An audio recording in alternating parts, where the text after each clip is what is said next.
Latest news updates కోసం ఇప్పుడే download చేసుకోండి media effects app. Welcome to media effects. Banking రంగం లాభాల బాటలో పరుగులు తీస్తుంది. గత ఏడాదితో పోలిస్తే 2024 ఆర్థిక సంవత్సరంలో తొలిసారిగా బ్యాంకింగ్ రంగ నికర లాభం 3 లక్షల కోట్లు దాటింది. లిస్టెడ్ ప్రభుత్వ రంగ బ్యాంకుల నికర లాభం ఆర్థిక సంవత్సరం 2023లో 2.2 లక్షల కోట్ల నుంచి 39% పెరిగి 3.1 లక్షల కోట్లకు చేరుకుంది. ప్రభుత్వ రంగ బ్యాంకులు 2024 ఆర్థిక సంవత్సరంలో రికార్డు స్థాయిలో 1.4 లక్షల కోట్ల నికర లాభాన్ని ఆర్జించాయి.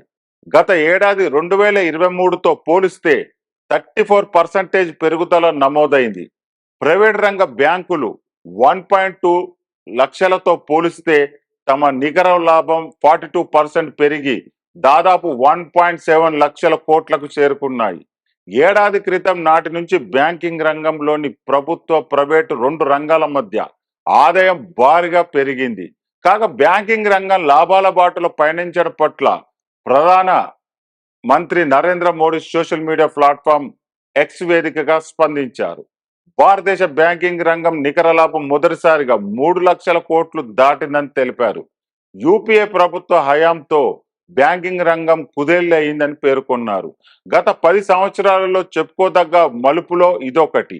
మేము అధికారంలోకి వచ్చినప్పుడు యూపీఏ ఫోన్ బ్యాంకింగ్ విధానం కారణంగా మన బ్యాంకులు నష్టాలు, అధిక ఎన్పిఏలతో కుట్టుమిట్టాడాయి.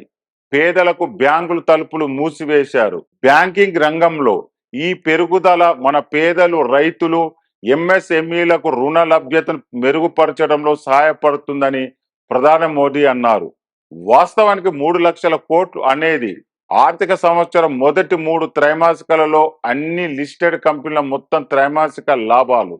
నిజానికి బ్యాంకుల లాభాలు ఇటీవల సంవత్సరంలో అత్యంత లాభదాయకమైన గ్రూపుగా ఉన్న ఐటీ సేవల కంటే చాలా ఎక్కువ.